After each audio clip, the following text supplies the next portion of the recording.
नमस्कार। YouTube के online channel में आपका स्वागत है और आज से फिर मैं आपके लिए एक नया टॉपिक लेकर आई हूँ। बट इस बार मेरा खास जो ध्यान रहेगा वो DSSB के लिए, TGT और PGT के लिए। काफ़ी बच्चों ने कहा कि मैम आप सबके लिए बना चुकी हैं, तो क्यों ना आप DSSB के TGT PGT के लिए भी बनाएं। तो आज मेरा मेन जो मोटो रहेगा वो टीचिंग मैथडोलॉजी के बारे में पूरा बताना रहेगा कि बच्चों को कौन से पेपर में किस टाइप के क्वेश्चंस आएंगे। अब क्या है कि यहाँ पे सबसे बड़ी प्रॉब्लम आती है कि TGT PGT में हमें टीचिंग मैथडोलॉजी पढ़ना क्यों होता है। चाहे मैं DSSB की बात करूँ, चाहे मैं KVS की बात करूँ, सब में मोस्ट इंपॉर्टेंट टॉपिक आजकल ये माना जाने लगा है। थोड़ा सा उसको मैं बेस के साथ बताती हूँ। अगर मैं BEd में बात करूँ तो BEd में भी हमने पढ़ा है, जिसमें हम चाइल्ड डेवलपमेंट से रिलेटेड टॉपिक्स पढ़ चुके हैं। अगर हम CTET की बात करते हैं तो CTET में भी हमने ये टॉपिक्स पढ़े हुए हैं। CTET में CDP के नाम से जिसको आप पढ़ते थे, जो कि 30 मार्क्स का आता था, जिसके 2 पार्ट्स आप पढ़ते थे, एक जिसको आप चाइल्ड डेवलपमेंट के नाम से बोलते हो और दूसरा जिसको आप पैडागोजी के नाम से जानते हो। ठीक है, तो यहाँ पे हमने ये दोनों पढ़ा हुआ है। इसको हम बाल विकास कहते हैं हिंदी में। और दूसरा जो टॉपिक है हमारा आता था CTET में, वो पैडागोजी आपका आता था शिक्षा शास्त्र। अब ये चीज़ें क्यों मैं बता रही हूँ, थोड़ा सा उसको लिंक करके समझेंगे। देखो, अब यहाँ पे बाल विकास और शिक्षा शास्त्र दो चीज़ें हमारे पास लिंक हैं। अब देखो यहाँ पर ये दोनों चीज़ हम पहले पढ़ चुके हैं CTET में, और CTET में जब हमने पढ़ा था तो हमने चाइल्ड डेवलपमेंट से रिलेटेड टॉपिक पढ़े थे, कुछ शिक्षा शास्त्र से रिलेटेड टॉपिक पढ़े थे। अभी वापस इसको पढ़ना है हमें TGT और PGT के लिए, बट थोड़े से इसमें हमें पूरा साइकोलॉजी का टर्म नहीं यूज़ करना है। जैसे अगर मैं PRT की बात करूँ तो PRT में बच्चे क्या करते हैं, 100 मार्क्स का पढ़ते हैं। क्या पढ़ते हैं? साइकोलॉजी पढ़ते हैं। अब इस साइकोलॉजी की बात करते हैं तो जब यहाँ पे पूरी साइको का कॉन्सेप्ट आता है, जिसमें 100 मार्क्स का हम लोग पूरा मतलब इसमें एजुकेशन भी पढ़ते हैं, हम लोग इसमें चाइल्ड डेवलपमेंट भी पढ़ते हैं, हम इसमें पैडागोजी भी पढ़ते हैं, इसमें पॉलिसीज़ भी पढ़ते हैं, इसमें सारे ऑर्गेनाइजेशन भी पढ़ते हैं, सारी चीज़ें पढ़ते हैं। ओवरऑल हम लोग PRT के अंतर्गत पढ़ते हैं। बट अब बात आती है कि TGT PGT में इनमें से हमें क्या पढ़ना है। क्या मैं पूरा साइकोलॉजी पढ़ूँ, क्या मैं चाइल्ड डेवलपमेंट पढ़ूँ, या मैं पैडागोजी पढ़ूँ? तो आज इसके लिए मैं एकदम सिंपल तरीके में आपको बताती हूँ कि आपको कौन से सिलेक्टेड टॉपिक पढ़ने हैं। ना तो आपको बहुत ज़्यादा पढ़ना है, ना बहुत कम पढ़ना है। क्यों ना हम वो परफेक्ट टॉपिक जान लें जिनसे एग्जाम में पूछे जाते हैं। अच्छा, कुछ क्वेश्चन हम लोग अगर DSSB की बात करें तो कुछ में तो कभी कभी ऑर्गेनाइजेशन से भी पूछा गया है, तो कभी किसी डिपार्टमेंट के बारे में पूछा जाता है, तो कभी RTE के बारे में पूछा जाता है, तो कभी NCF के बारे में भी पूछा गया है। तो आज मैं आपको पहले वो सारे टॉपिक्स बताती हूँ जो कि DSSB के TGT और PGT में पूछे जाते हैं। चलिए देखते हैं। तो ये थोड़ा सा मैंने आपको बताया कि इसमें से क्या लेना है। इसमें से हम लोग चाइल्ड डेवलपमेंट के भी कुछ टॉपिक लेंगे और कुछ हम पैडागोजी के टॉपिक लेंगे। बट अब इसमें ऐड क्या क्या करेंगे, थोड़ा सा उन चीज़ों को समझते हैं। देखिए, सबसे पहला टॉपिक जो हम लोग पढ़ेंगे DSSB के अंदर TGT PGT के लिए, वो होगा हमारा टाइप्स ऑफ टीचिंग। सबसे पहले हमें जानना ज़रूरी है कि टाइप्स ऑफ टीचिंग कितने होते हैं, टीचिंग के टाइप्स कितने होते हैं। इसको हिंदी में बोलेंगे हम लोग शिक्षण के प्रकार। शिक्षण के प्रकार। दूसरा टॉपिक जो हम लेंगे, जब हम शिक्षण के प्रकार की बात कर रहे हैं तो टाइप्स ऑफ स्टडीज़ भी तो बात करेंगे हम लोग। तो यहाँ पे सेकेंड टॉपिक होगा हमारा types of studies. Types of studies का मतलब होता है अध्ययन के प्रकार। अब यहाँ पे हम जैसे कि टाइप्स ऑफ स्टडीज़ में हम लोग मैक्रो टीचिंग की बात करेंगे, हम लोग इसके साथ साथ ग्रुप टीचिंग, टीम टीचिंग, इनकी बात करेंगे, री टीचिंग, रेमेडियल टीचिंग। जबकि टाइप्स ऑफ स्टडी में मैं क्या पढ़ाऊँगी आपको, हॉरिजॉन्टल स्टडी क्या होती है, वर्टिकल स्टडी क्या होती है, लॉन्गिट्यूड स्टडी क्या होती है, तो इनके बारे में थोड़ा सा हम लोग बात करेंगे। तीसरे टॉपिक की जब हम बात करते हैं तो यहाँ पर टाइप्स ऑफ सिस्टम की बात करते हैं। Types of system. अब टाइप्स ऑफ सिस्टम का मतलब क्या है, प्रणाली। कितने प्रकार की प्रणालियाँ चलती हैं, कि बाइपोलर सिस्टम है, ट्राइपोलर सिस्टम है, या फिर इंक्लूसिव एजुकेशन सिस्टम है, या जनरल एजुकेशन सिस्टम है, या इंक्लूसिव एजुकेशन सिस्टम है। तो हम सिस्टम यहाँ पे 2 टाइप के करेंगे, एक जो स्कूल प्रोसेस के लिए है और एक जो एजुकेशन प्रोसेस के लिए है। तो 2 टाइप के सिस्टम्स की बात हम लोग यहाँ पर करेंगे। अच्छा, चौथे नंबर पर हम लोग बात करेंगे टाइप्स ऑफ सिस्टम के बाद, यहाँ पर हम बात करते हैं जिसके अंतर्गत हम स्किल्स, मैक्सिम्स या टीचर क्वालिटी की बात करते हैं। तो यहाँ पे हम लोग टीचर क्वालिटी की बात करेंगे। टीचर क्वालिटी का मतलब होता है शिक्षक के गुण। कि शिक्षक के अंदर कौन कौन से गुण होने चाहिए। आजकल एग्जाम में लर्नर्स के भी क्वालिटीज़ पूछी जाने लगी है कि एक अच्छे शिक्षक के गुण क्या है, वैसे ही एक अच्छे लर्नर की भी क्वालिटी क्या है, तो वो भी हम थोड़ा सा इसमें देखेंगे। 5th नंबर पर हम लोग एक कॉन्सेप्ट और आता है जिसको बोलते हैं TLM, टीचिंग लर्निंग मटेरियल, या इसको हम लोग टीचिंग एड के नाम से भी जानते हैं।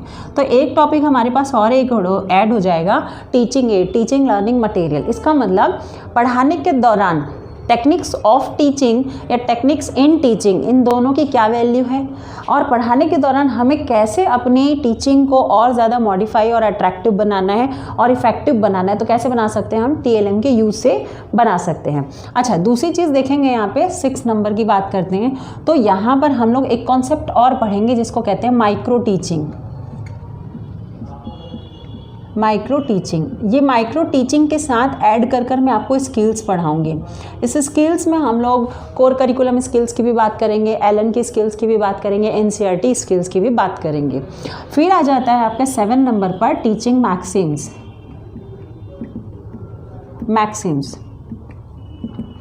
अच्छा, ये जो मैं आज बता रही हूँ TGT PGT ये के लिए टीचिंग मैथडोलॉजी बता रही हूँ, ये PRT के लिए भी यूज़फुल है, ये प्लस आपके TGT के लिए भी यूज़फुल है, PGT के लिए भी यूज़फुल है, इवन आप इसका नेट में भी प्रयोग कर सकते हैं, क्योंकि ये सारे कॉमन टॉपिक हैं, ये काफ़ी हेल्पफुल होंगे किसी भी टीचिंग एग्जाम के लिए, तो आप इसको स्टडी कर सकते हो। तो टीचिंग मैक्सिम्स, जिसको हम क्या कहेंगे, सूत्र कहते हैं, ठीक है, शिक्षण सूत्र के नाम से इसको जाना जाता है।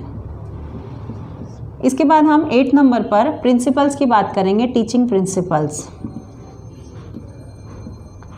अब टीचिंग प्रिंसिपल जो है वो किस काम में आते हैं, देखो टीचिंग प्रिंसिपल्स का मतलब होता है सिद्धांत। फिर 9th नंबर पर हम बात करते हैं टीचिंग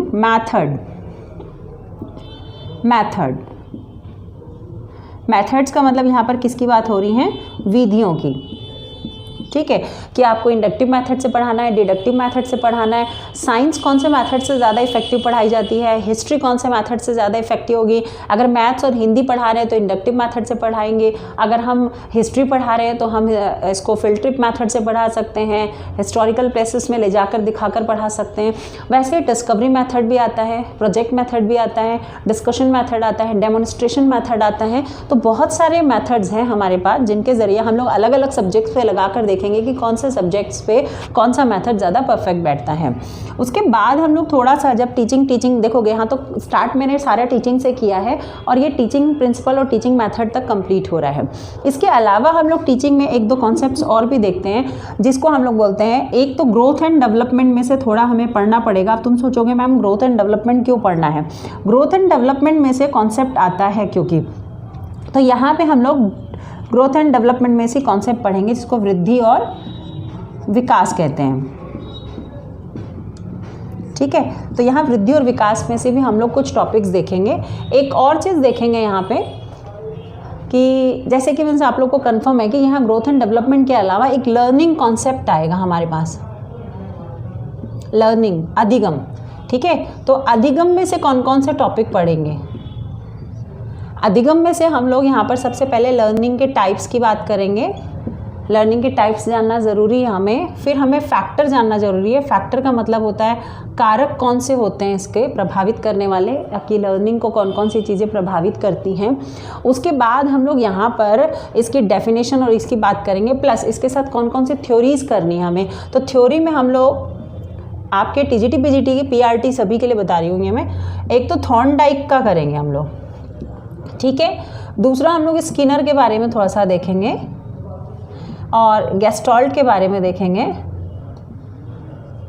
और फिर हम यहाँ पर एक आपका जो है पैवलॉन का ज़्यादा प्रयोग नहीं है, यहाँ पर ज़्यादा यूज़ नहीं किया जाता TGT PGT में, पर थॉर्नडाइक, स्किनर और गेस्टॉल्ट हमारे लिए मोस्ट इंपॉर्टेंट है। पैवलॉन के बारे में थोड़ा सा कर लेंगे क्योंकि थॉर्नडाइक ने ट्रायल एंड एरर थ्योरी बनाया है, स्किनर ने ऑपरेंट कंडीशनिंग, गेस्टॉल्ट ने इनसाइड थ्योरी है और पैवलन की क्लासिकल कंडीशनिंग थ्योरी है। तो इन थ्योरीज़ की भी थोड़ी सी हम लोग डिस्कशन कर लेंगे।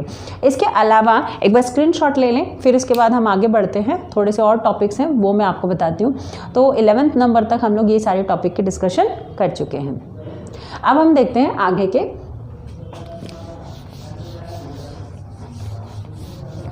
अब यहाँ पे जो हमारी लर्निंग के बाद हम लोग और कौन कौन सी चीज़ में कर्व भी देख सकते हैं, पर कर्व इतना इंपॉर्टेंट नहीं है हमारे पास।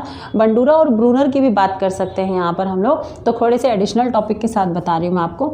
अब 12th नंबर पर लर्निंग के बाद किसकी बात करेंगे हम लोग? यहाँ पर हम लोग इंटेलिजेंस में से हमारे में बहुत कम क्वेश्चन पूछे जाते हैं, बट थिंकिंग से क्वेश्चन आ सकते हैं, तो हम थिंकिंग ले सकते हैं यहाँ पे, ठीक है। उसके बाद हमारे पास वाइगॉत्स्की के क्वेश्चंस पूछे जाते हैं, तो वाइगॉत्स्की के हम लोग टॉपिक ले सकते हैं। 14 में हम पियाजे की बात कर सकते हैं। अच्छा, क्यों बात कर रही हूँ वाइगॉत्स्की? क्योंकि सोशल डेवलपमेंट थ्योरी में से क्वेश्चंस आते हैं। पियाजे क्योंकि इसमें स्केप फोल्डिंग वाइगॉत्स्की की मैंने पहले भी बताए थे, MKO मोर नॉलेजेबल अदर और स्केप फोल्डिंग इनके बारे में बात की गई है। पियाजे ने कॉग्निटिव डेवलपमेंट थ्योरी दी है, तो उसका भी क्वेश्चन हमसे पूछा जा सकता है। कॉलबर्ग का हमारे यहाँ बहुत कम पूछा जाता है, बट एक आध एग्जाम में पूछा गया है कॉलबर्ग का, तो कॉलबर्ग थ्योरी को भी हम थोड़ा सा देख सकते हैं। ज़्यादा इंपॉर्टेंट नहीं है ये, ठीक है, इतना इंपॉर्टेंट नहीं है कॉलबर्ग। वैसे इंटेलिजेंस को भी हम लोग ज़्यादा इंपॉर्टेंट नहीं देंगे, इन कॉलबर्ग और इंटेलिजेंस इतने ज़्यादा इंपॉर्टेंट टॉपिक नहीं है।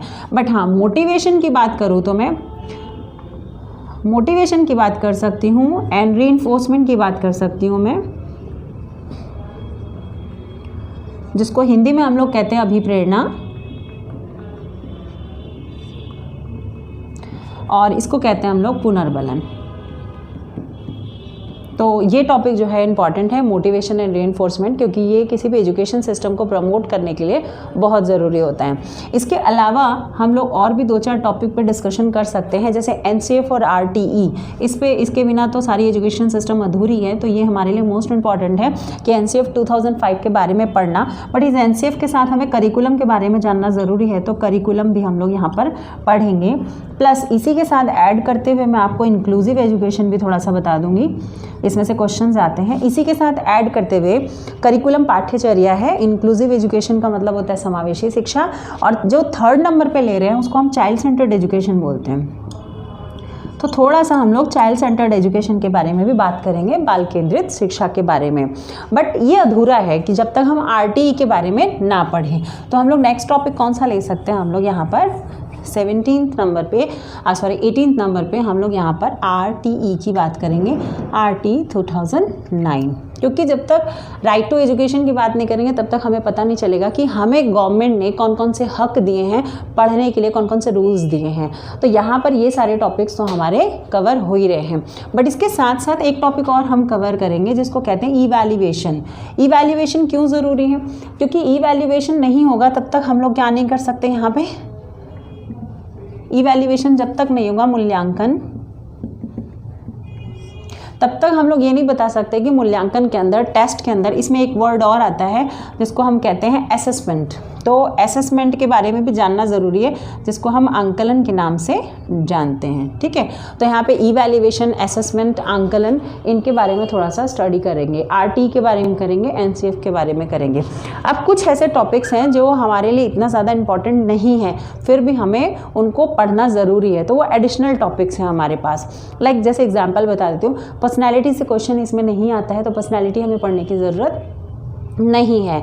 उसके साथ साथ हम लोग अगर बात करें तो मेमोरी, फॉरगेटिंग, ये सब ज़रूरी नहीं है हमें। बट हाँ, इसमें हम काउंसलिंग और गाइडेंस ज़रूर पढ़ेंगे कि एक टीचर को कैसे बच्चों को काउंसलिंग करनी है, कैसे गाइडेंस करना है। प्लस इसमें हम स्पेशल चाइल्ड का पूरा कॉन्सेप्ट नहीं पढ़ेंगे, बट इसमें कुछ चाइल्ड पढ़ सकते हैं, जैसे क्रिएटिव चाइल्ड क्या होते हैं, दूसरा गिफ्टेड चाइल्ड क्या होते हैं, ठीक है। तीसरा यहाँ पर बैकवर्ड चाइल्ड क्या होते हैं, ठीक है। जैसे क्रिएटिव को हम सृजनात्मक बालक बोलते हैं, गिफ्टेड को हम लोग प्रतिभाशाली बालक बोलते हैं, बैकवर्ड चाइल्ड को हम लोग पिछड़ा बालक बोलते हैं। तो हमें जब बच्चों को नहीं समझेंगे तब तक हम एजुकेशन प्रोवाइड नहीं कर सकते। तो हमारे लिए ज़रूरी है कि हम जो भी टॉपिक्स ले रहे हैं वो एक्चुअली में बच्चों को टीच करने के लिए ले रहे हैं। तो यहाँ पर मेन फोकस थ्योरी से रिलेटेड नहीं होगा, आपको ज़्यादातर थ्योरीज नहीं पूछी जाएंगी। यहाँ पर पूछा जाएगा कि इन थ्योरी को कैसे आप प्रैक्टिकल लाइफ में यूज़ करते हो। तो हमें थ्योरी रटना नहीं है यहाँ पे DGT PGT के लिए, हमें मेन देखना है कि इसको एप्लीकेशन कैसे करना है, इसको अप्लाई कैसे करना है। तो यहाँ पर हम लोग ये सारे टॉपिक जो है इस वे में पढ़ेंगे, और ताकि आपको यूरेका इंस्टीट्यूट हेल्प कर सके आपके आगे TGT PGT को क्वालिफाई करने में। आज हमने डिस्कशन किया है पूरे सिलेबस के बारे में, और नेक्स्ट क्लास में मैं आपको थोड़ा सा टीजीटी पीजीटी के पूरे सिलेबस के बारे में इंट्रोडक्शन देते हुए एक एक टॉपिक आपको क्लियर करूंगी। उम्मीद करती हूँ आपको मेरा वीडियो पसंद आया होगा। सिलेबस से रिलेटेड अगर कोई भी प्रॉब्लम है, कोई भी डाउट है या कोई और जानकारी चाहिए तो प्लीज़ कमेंट करना ना भूलें। इसके साथ साथ आपको ध्यान रखना है कि सब्सक्राइब करें हमारा चैनल, और आपको किस तरीके के कौन से टॉपिक आपको टफ लग रहे हैं और कौन सा पढ़ना चाहते हो, क्या सजेशंस हैं हमारे लिए, वो ज़रूर कमेंट करें। धन्यवाद, नमस्कार।